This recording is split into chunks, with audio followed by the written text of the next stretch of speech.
constantly getting abuse and threats from around the city, around different places, and it's awful, and the people who live here have had to put up with it. And yesterday saw the worst we've seen in absolutely ages. There'll be people in their houses. My dad lives down the street here, scared to death.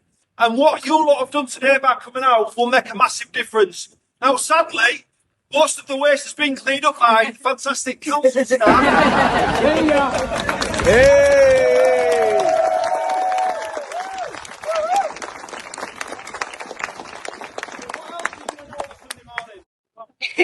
So what I'm thinking we should do is, along Springbank, there's lots of streets like Mayfield Street that are always fly tipped. We've got Peel Park, we've got Springbank Park. If we could just go together, maybe not all at once, and just take your bags, take the rubbish, bags you've got, and let's just have a little clean up, let's have a sweep. And just by you being here today, it sends a massive message to the arseholes who came last night to cause trouble, and to the residents here in the fantastic community. I'm really proud to represent this area, and I'm grateful that all of you have come. It's really touching. Thank you.